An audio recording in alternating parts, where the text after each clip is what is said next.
connected directly inside of the cabinet or have contacts that this would be an official bid for a third term?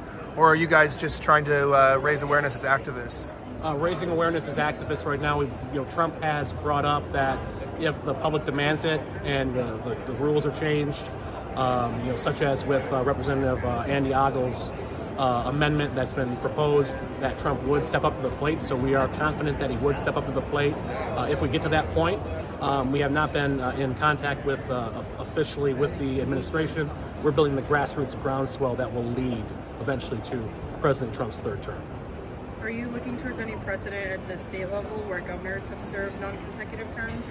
Not necessarily, but we are interested, if possible, for Article 5 convention of the states to enact the third term project. So we're looking at every available avenue to get this done. Why not 4 terms? I'm just wondering, why would you stop there? Why would anyone believe that you're stopping at a third term? I mean, I like I said earlier, I have no problem with that as long as it goes to a fair Democratic vote. So we want to make sure that we protect the integrity of elections, so that, if the public says we don't want a third term of Trump, he may have that option.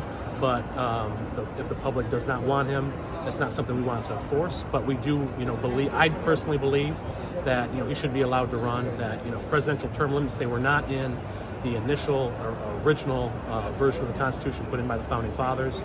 It came about later. So I'm about preserving the original intent of the Constitution.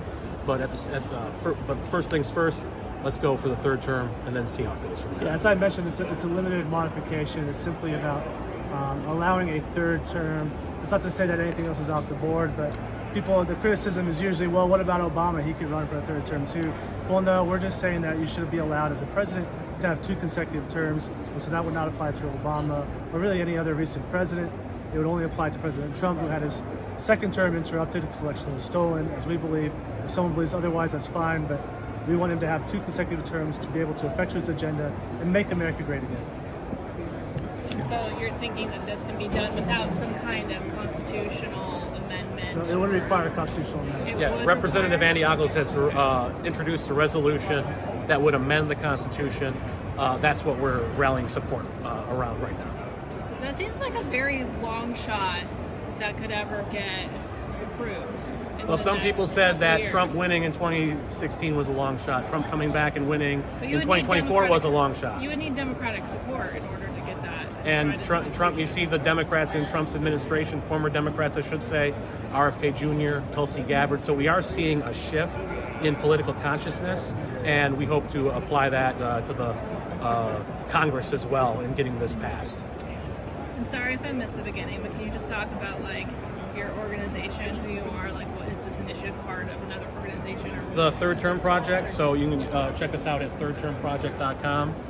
We're a coalition of various groups that are pushing Representative Andy Ogle's amendment, proposed a resolution to amend the Constitution. So you can check us out see more about us at thirdtermproject.com. We're going to be releasing a white paper in the upcoming days to create more of an academic basis for the Third Term Project. So you can check that out and see what we're doing there.